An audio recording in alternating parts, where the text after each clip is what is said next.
Selfie புகைப்படம் மகிழ்ச்சியை தருவதைப் போல் மரணத்தையும் தருவதாக சொல்கிறது ஒரு ஆய்வு. அந்த ஆய்வின் முடிவு என்ன, செல்ஃபி மோகம் ஏன் என்பது பற்றி இப்பொழுது பார்க்கலாம்.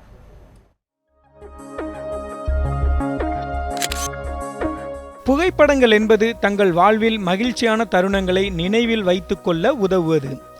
ஆனால் இன்றைக்கு புகைப்படங்களை எடுக்கும்போது உயிரிழப்பவர்களின் எண்ணிக்கையில் உலகிலேயே இந்தியா முதலிடத்தில் இருப்பதாக அமெரிக்க செய்தி நிறுவனம் நடத்திய ஆய்வில் தெரிய வந்துள்ளது. கடந்த 2015ஆம் ஆண்டில் மொத்தம் 27 பேர் செல்ஃபி அதாவது சுய புகைப்படம் எடுக்கையில் உயிர் இழந்ததாக தெரிவிக்கப்பட்டுள்ளது. அவற்றில் பாதிக்கும் மேற்பட்டோர் இந்தியர்கள் என்ற அதிர்ச்சி தகவல் வெளியாகியுள்ளது. ஆக்சுவலாக செல்ஃப் போர்ட்ரைட்னு சொல்லிட்டு ரொம்ப வருஷம் முன்னாடி இருந்தது. பெரிய பெரிய ஆர்டிஸ்ட்லாம் ஒரு 200 வருஷம் 300 வருஷம் முன்னாடியே அவங்களோட பெயிண்டிங்க்கு தன்னை வரைஞ்சிக்கிறது ஒரு ஆர்டிஸ்ட்டு. அப்புறம் ஃபோட்டோகிராஃபர் வந்து தன்னோட புகைப்படத்தை எடுத்து இது பண்ணுறது, அது ஒரு பதிவாக பண்ணிகிட்டு இருந்தாங்க. அதுலேருந்து வந்து டேர்ம் தான் இப்போ செல்ஃபி அப்படின்றது. இந்த செல்ஃபினால ஒன்றும் அது எப்படி சொல்கிறதுனா பெருசாக ஒரு ஃபோட்டோகிராஃப் அளவுக்கு வந்து இது ரொம்ப பிரமாதமான ஒரு மேட்ச் அப்படின்னு சொல்ல முடியாது. இது ஒரு கைண்ட் ஆஃப் பாப் கல்ச்சர். இது அந்த இடத்துல நம்ம இருக்கோம், ஒரு கைண்ட் ஆஃப் நார்சிசம்னு கூட சொல்லலாம். நான் எப்படி இருக்கேன் பாரு, நான் எப்படி நாங்கள்லாம் இங்கே இருக்கோம் அப்படின்றத உடனே வந்து இப்போ ஃபோனில் பார்த்திங்கன்னா இன்டர்நெட்டு, அப்புறம் வந்து ஸ்மார்ட் ஃபோன்ஸில் வந்து இன்டர்நெட்டு எல்லாமே இப்போ கன்வர்ஜென்ட் டெக்னாலஜின்னு சொல்லிட்டு எல்லாம் ஒன்றாயிடுச்சு. அதனால் வந்து ஒரு ஃபோட்டோகிராஃபை நீங்கள் எடுத்து இமீடியட்டாகவே அடுத்த செகண்ட் வந்து உங்கள் ஃப்ரெண்ட்ஸ் குரூப்பில் உள்ள எல்லாருமே பார்க்குற மாதிரி நீங்கள் அடுத்த செகண்ட் அதை ஆன் ஏர் அனுப்பிச்சிடலாம். அந்த ஒரு விஷயத்துக்காக தான் இது இருக்கே தவிர பட் ஒரு நல்ல ஃபோட்டோகிராஃப்க்கு மேட்சிங்காக இது நிச்சயமாக இருக்காது. அந்த மொமெண்ட்டை கேப்சர் பண்ணது மாதிரி வேணால் இருக்கும். சமீபத்தில் மும்பையில் 3 பெண்கள் செல்ஃபி எடுக்க முயன்ற போது எதிர்பாராத விதமாக கடலில் விழுந்தனர். அவர்களை காப்பாற்ற முயன்ற இளைஞரும் உயிரிழந்தார்.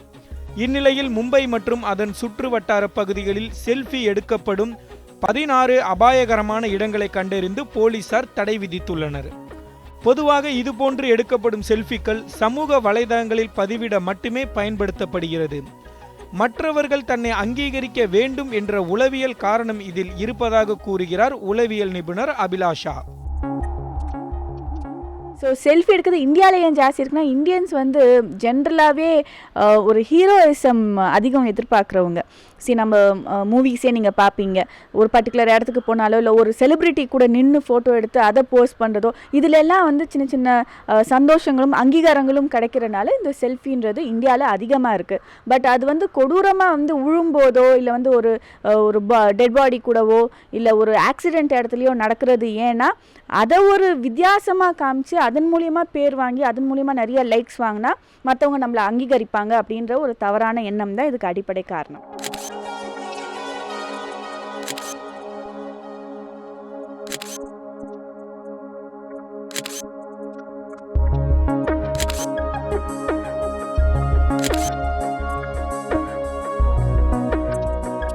இளைஞர்கள் மட்டுமின்றி பிரபலமானவர்களிடமும் செல்ஃபி மோகம் என்பது காணப்படுகிறது.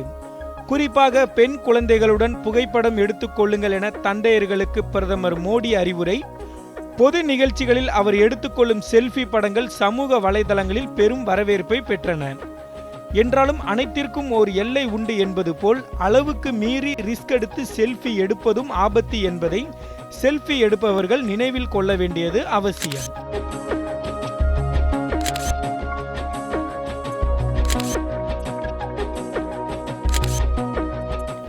மதியழகன், நியூஸ் 7 தமிழ், சென்னை.